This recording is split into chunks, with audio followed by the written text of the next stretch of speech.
બધા નહીં કહેતા માતાજી કોઈ શરીરમાં આવો, માતાજી કોઈ શરીરમાં આવો તો માણસ સહન ના કરીએ કે માતાજી, તો હું માતા એવું કહું છું, સાચી વાત છે.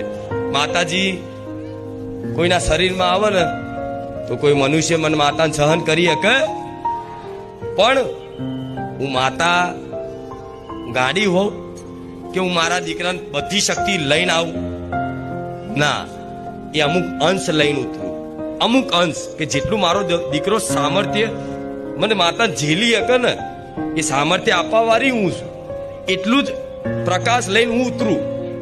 હું બધું તેજ લઈને ઉતરું ને તો માણસ હાચુકલો ભસ્મ થઈ જાય. સાચી વાત છે, ખોટી વાત નથી, આ સાચી વાત છે. તો ખાલી એક અંશ છે, અંશ મતલબ શક્તિ. એ શક્તિ મારા દીકરાની ભક્તિથી હૃદયમાં વિદ્યામાન થઈ અને વિદ્યામાન થવાથી આટલી બધી મહિમા રચાઈ દેતી હોવ તો હું આ મેરડી તો પૂરેપૂરી એટલી મોટી છું કે મને માતાને તમે આ જીવન નહીં જેટલા જન્મો કાઢ નાખો ને તોય મને મેલડીને ઓળખી શકો ના ઓળખી શકો. Download ShareChat.